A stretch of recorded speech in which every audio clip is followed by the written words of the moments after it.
The kitchen clock ticks like a heartbeat, each second slicing into the silence of our empty home. I stand frozen, staring at the text on my phone, the words blurring through a haze of disbelief. I'm staying late with Tom again. Don't wait up. My thumb hovers over the screen, trembling. It's Friday night, the third in a row, and the air feels thick with something I can't name yet. Suspicion? Fear?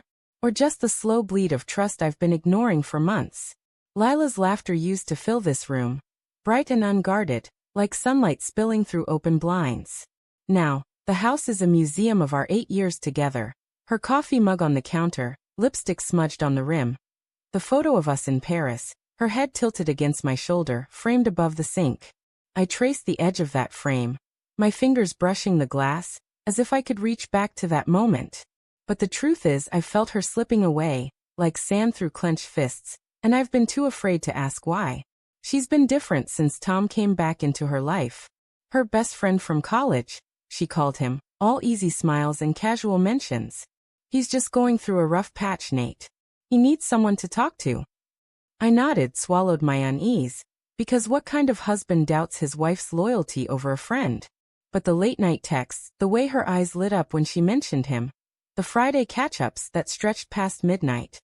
Those were the cracks I pretended not to see. Tonight, though, something snaps.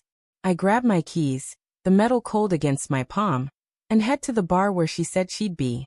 The city hums outside, neon signs flickering like warning signals. My heart pounds, a drumbeat of dread and defiance.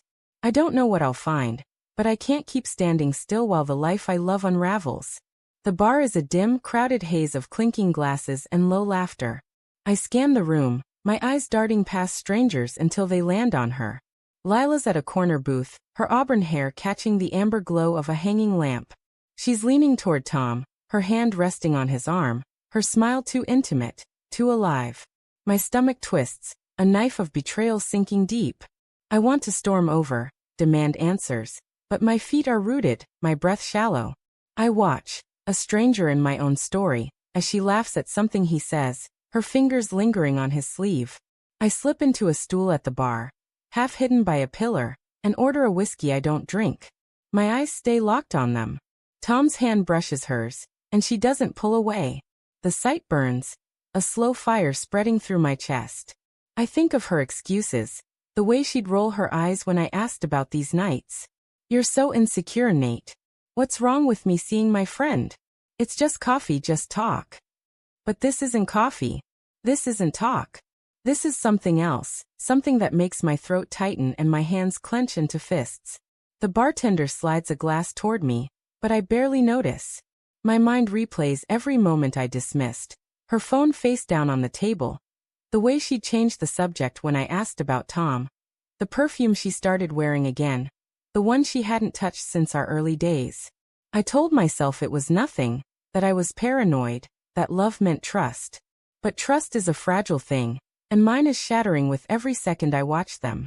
I could confront her now, let the anger spill out in a public scene. But something colder takes hold. A need to know how deep this goes, to see the truth she's hidden. I pull out my phone and text her. How's it going?